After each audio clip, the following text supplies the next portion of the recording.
Shalom, I'm Rabbi Michael Panitz.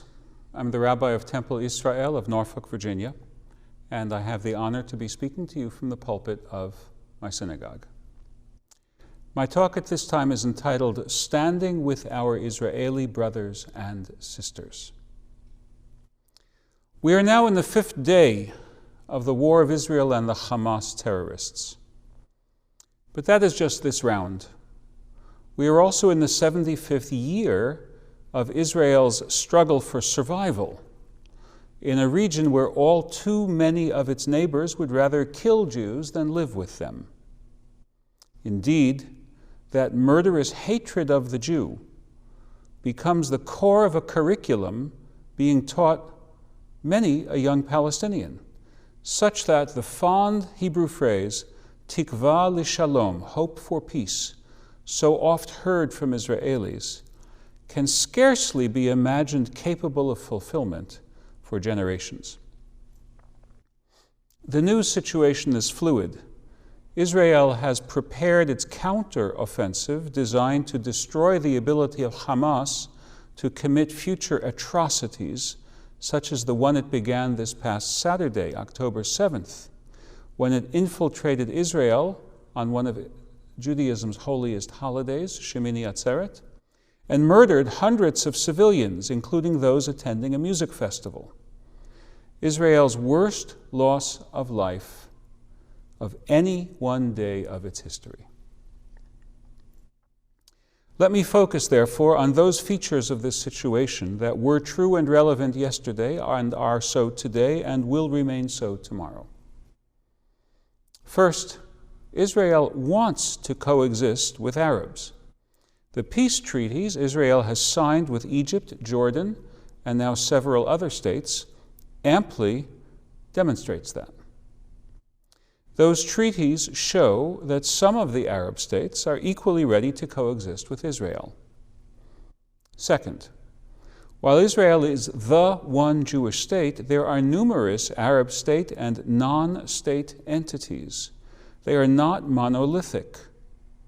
All too many of them still cherish the fundamentalist Islamist dream of living in a world divided into the Dar al-Islam and the Dar al-Harb, the house of submission to the will of Allah, the one God, as defined by Muhammad, his prophet, and the house of the sword, where warfare against the infidel is Allah's commandment. Surah 9 of the Quran. Surah 5 of the Quran.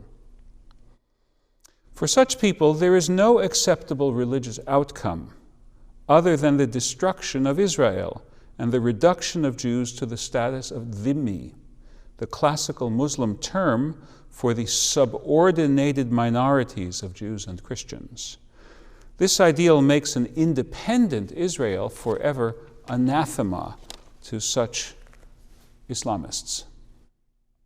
And by consequence, the notion that somehow Israel could give enough concessions to the Arab rejectionists to induce them to accept Israel as a sister state in the region is simply wishful thinking.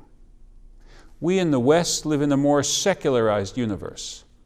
As a result, we can hardly imagine the power of ill-conceived religion to be a lens bringing into focus the most primitive hatreds of the other. Religion doesn't invent those hatreds, but it does give them a powerful justification. We know that religion can be a beautiful thing when it motivates us to love our neighbor as ourselves. But the corollary is also true. It can be an ugly thing when it provides rationale for xenophobia.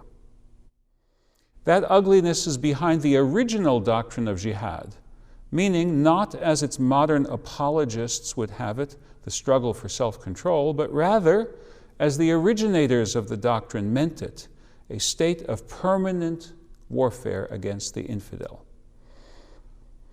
Hamas was created in 1987, but its commitment to jihad is a 7th century militaristic ideology amplified by 21st century weapons. Israel will carry the struggle to the midst of Gaza. That is virtually certain, simply, quote, mowing the lawn, close quote, as Israelis refer to the repeated rounds of limited retaliation, will not suffice.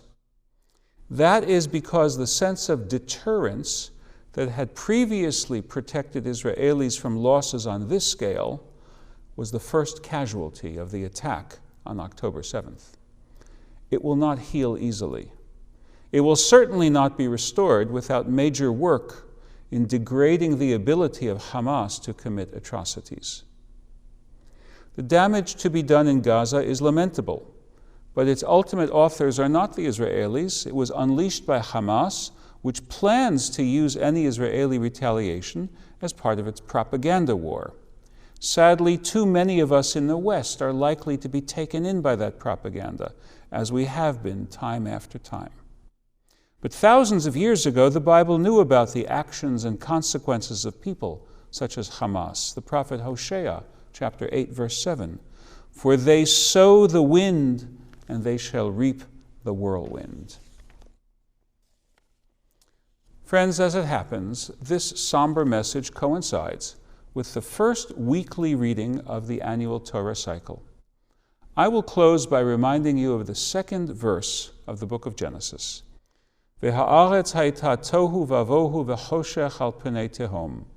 Now the earth was welter and waste, and darkness over the deep.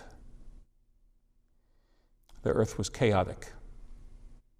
The forces of chaos were in this universe at the beginning, and they are still in the human heart now. Hamas embodies one aspect of a world not yet brought into harmony by the will of the God who is truly the parent of all humankind, and who bids us not to murder over theological fancies, but to love each other as siblings in the human family. May God's will be done. Amen.